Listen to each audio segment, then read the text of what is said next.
Hi, welcome back to Swarzo History. We're on episode 9, and I was going to do Odyssey for this one, but we just passed the anniversary of the dates of the Battle of Arnhem, so I figure I'll do Arnhem this time.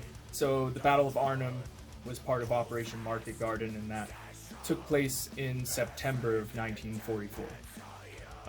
And there's a lot of information about all this stuff out there already, like a very detailed Wikipedia page and everything, and so I'm not going to go crazy into detail, but I'll give you the short and dirty version of what happened. So basically the story goes like this, the strategic story. So you have D-Day, right, in June 1944, the Allies break into Europe, and then it becomes a matter of how do we win the war now? We got to go towards Germany, and one potential solution to the problem was Operation Market Garden. And basically what that was the Allies would drop a bunch of paratroopers along a very important main road through the Netherlands that had these bridges across all these rivers. And the paratroopers would take all these bridges, hold them, secure them, so that a separate Allied force of tanks and vehicles could shoot up that road and just go over the bridges and not have to worry about the Germans coming and fortifying the bridges or blowing them up. So the bridge farthest to the north was the one at Arnhem, and obviously that's very important. And the people in charge of taking that bridge were British paratroopers of the 1st Airborne, and they kind of had tough luck right off the bat. So they got dropped off kind of far away, and they ran into SS Panzer divisions that they didn't expect to be there, which made things a lot harder.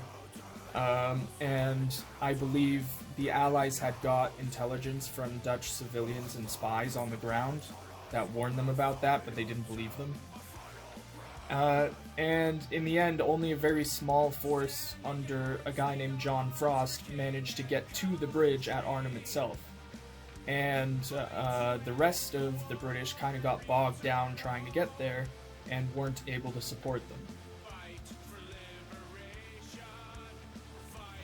So while that small force under Frost was holding onto the bridge, the rest of the Allied operation also hit a bunch of snags and fell off schedule.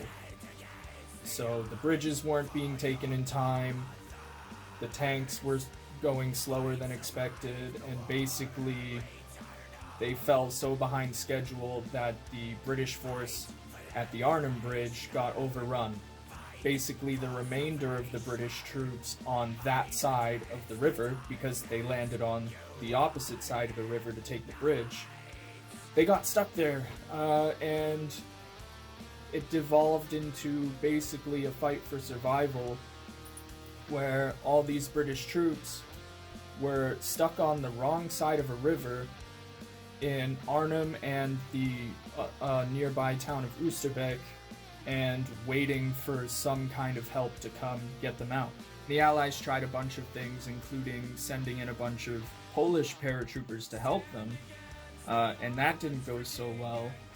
And in the end, the whole operation, which started on the 17th, went on and dragged on until the 26th, I believe? Let me see here. Yeah. So basically on the 25th at nighttime, the Allies found a way to kind of evacuate the remaining British survivors across the river back to Allied lines. And those Allied lines became basically a front line on the wrong side of the river now. So the front line became the river. The Germans managed to hold on to their side, and the entire Operation Market Garden failed. In the end, the British 1st Airborne, the unit that was supposed to hold Arnhem, lost like 3/4 of its people. Not all killed. The Germans took thousands of British prisoners, and about like 1,500 to 2,000 were killed or died of wounds, but only about a quarter of the people that went to Arnhem in that British unit came back, and the unit didn't survive the war. Basically, they weren't able to get it back up to strength. And then in addition to that, you have about 400 or more civilians in Arnhem who died during the war, and after the Germans won the battle, all the civilians in Arnhem got kicked out and sent away so that the Germans could turn it into basically a fortified town. So when I was writing the song Arnhem, I'm going to talk about music stuff now. My big inspiration for the musical side of things was the soundtrack to Medal of Honor Frontline, the video game. It's a really good soundtrack, and there's a couple songs that stand out on it. One of them is the one that plays when you're in Arnhem in the game, and one of them is separate from that, but it's a really good song called Manor Rally. And I basically started writing guitar riffs inspired by the Manor Rally song, and that kind of evolved into what the rhythm guitars are doing. And also there's that like little glockenspiel stuff happening in my song that's kind of an Easter egg and a nod towards that soundtrack. But there's a level in the Medal of Honor game called Arnhem Knights, and that's the level where their Arnhem song on the soundtrack plays, and it's very atmospheric, and I like the term Arnhem Knights, so I incorporated that into the lyrics as well. There's a lot of little Easter eggs to the soundtrack in my song. But basically, I wanted to make a song that had an atmosphere like that soundtrack that I love, and also kind of a tribute to this bunch of guys that got thrown into a losing situation, and were pretty tenacious about it. So there's the famous last message from the guys at the bridge before they got overrun: "Out of ammunition, God save the king." There are a lot of images online from the battle. A lot of them are very graphic, but they're all very real in a sense that you don't often see. For instance, the image I use for the artwork is an actual image in the public domain. And there are a lot of other crazy images from the battle. I was looking through them as I was writing the song, and that inspired a lot of it. So when people sing about wars or make other pop culture artwork about wars, there's always the issue of choosing to either celebrate something or condemn something and mourn or lament. And I'm the kind of person who tries to do both at the same time. Sometimes if I'm in a more pessimistic mood, I'll swing one way.